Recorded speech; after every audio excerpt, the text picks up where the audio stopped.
is it a modern luxury to look into this stuff, to have self-inventory and to have a sort of explorative keenness to find out who we are and why we are like we are?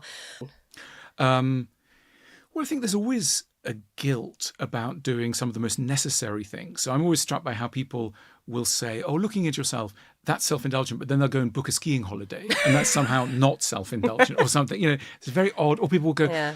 therapy, that's very expensive. And then they'll go out to a very expensive restaurant, but somehow they'll think that the therapy bit is, the self-indulgent bit. So That feels very British as well. yes, I mean, I think look, it's very frightening to look inside yourself. So I've got a lot of sympathy for that.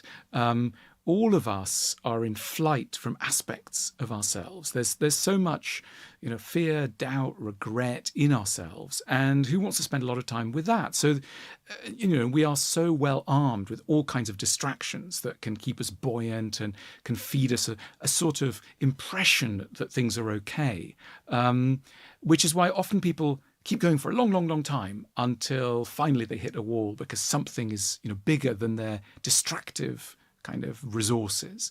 But yes, we're odd in assuming that something which is not a luxury is deemed a luxury. In other words, introspection and self-exploration.